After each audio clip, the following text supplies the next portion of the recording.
Are you happy?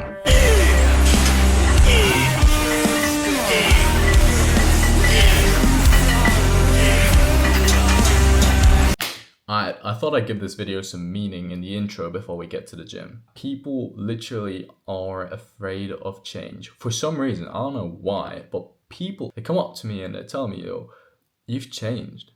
And I'm like, good, because old me was a bitch, quite frankly.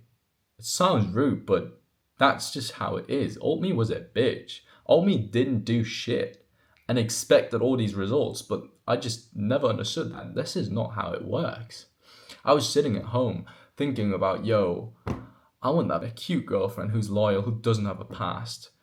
I want to quit school because, in my opinion, school is the biggest lie, the biggest psyop of the entire century. I want to make money online like all these fucking YouTubers that I'm watching, like all these guys on Instagram that I'm following. These guys seem to have a great life. I want to have a life like that as well. Why doesn't shit like that ever happen to me?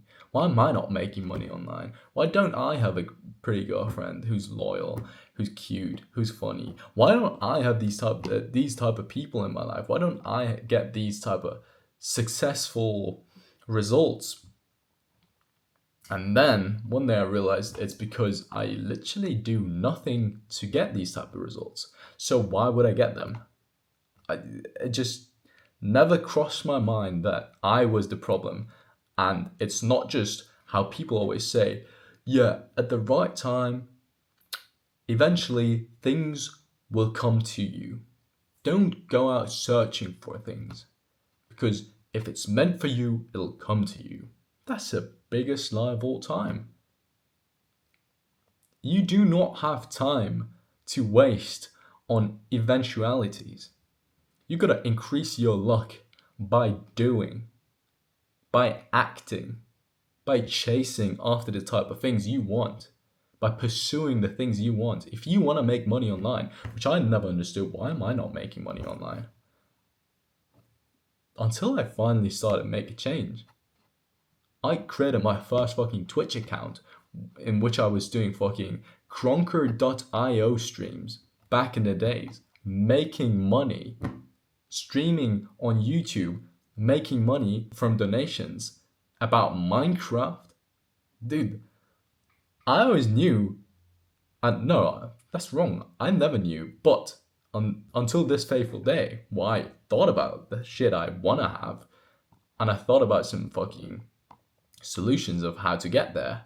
And then I understood I gotta act, and I did, and eventually I saw some fucking fruit.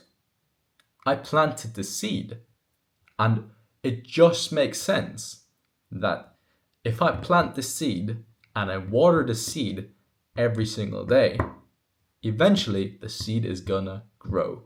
It's gonna grow into a tree, and the tree will bear fruit. It just makes sense. So when people tell me and come up to me and they're like, yo, you changed, I'm like, good, I am glad I changed. Because old me was a bitch. Old me didn't do shit. Old me was sitting in my room fucking complaining and playing the victim. Bro, I wasn't a victim.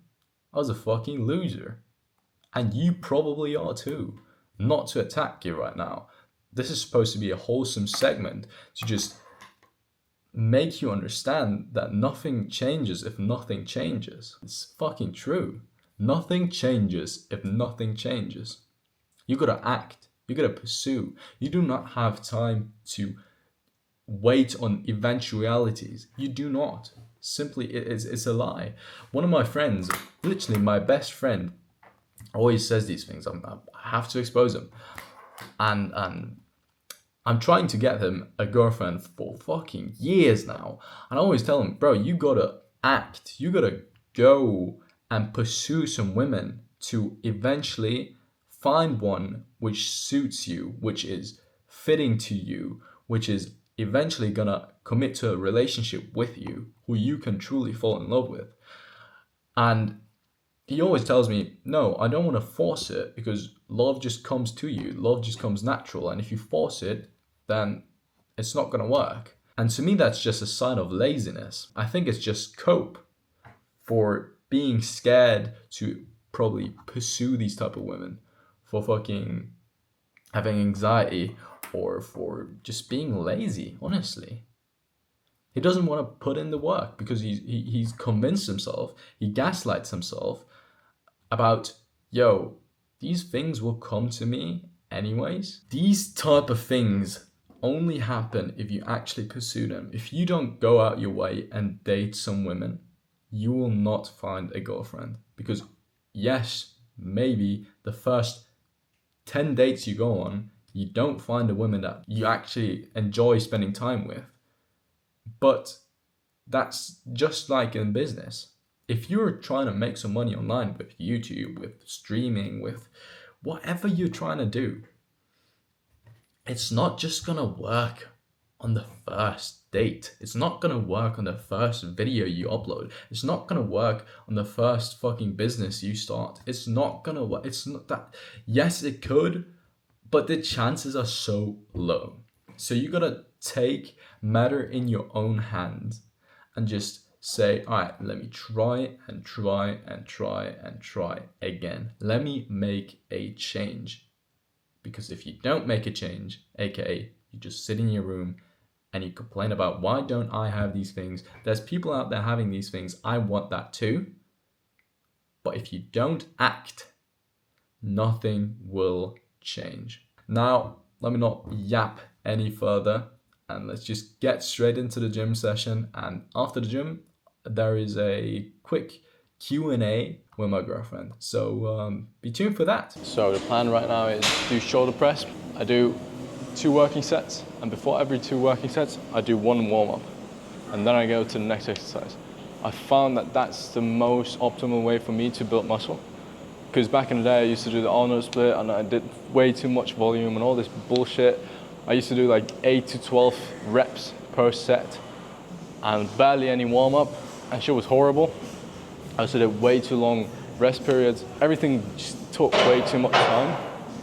Just go for full intensity and aim for 6 reps, honestly. Aim for 6 reps. Go all out in those 6 reps and just give it your best. A lot of people won't go the extra mile to improve, but I will. And this is the extra things I do to be a winner.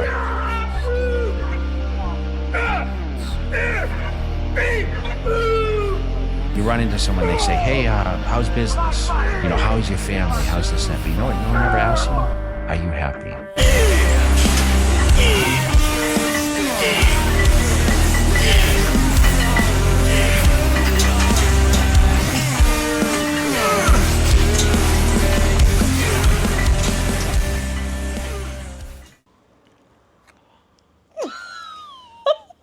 I thought it would be a great idea to just bring my girlfriend on here and let her talk about how we first met. We actually had a very great first date. It was in Innsbruck, that's in Austria. Actually, I didn't know what we were gonna do, so it was a surprise. This young man was actually late at our first date. This is absolute lies. Do not trust her. I am never late. He was late. So, on our first date. You're just putting me in a bad light now. No, I didn't. That's the truth. So, at first we went to Starbucks because that's a place where you can get to know each other very well. And then we were there for about an hour, I think. And then afterwards we went to the Christmas market because it was in December. So our first date was in the winter time. And after we were at the Christmas market, we didn't really know what to do because we were just walking around, and yeah, it was quite nice because we were still talking. The conversation was actually flowing. Yeah, it was. But then Valentin was like, yeah, okay, just follow me. And like I said, I didn't know what we were going to do. And then he took me to a photo booth. And then we took some cute pictures there. Yeah. And now we have some cute Polaroid. Yeah. Pictures from our first date. Yeah. That was our first date. Yeah. And then, of course, he took me home with his car. That's true. Now you can trust it again, but don't trust it with the being late part. I'm actually, matter of fact, I am actually about to cut this out. So yeah, that's how we first met, and yeah, I thought I just wanna come on here and talk about this story real quick, because why not? Honestly, I hope you guys enjoyed this, and I'm gonna see you in the next one. Make sure to like, subscribe, follow, share with your aunt, share with your fucking dog, and have an amazing rest of your day. All right, see you guys.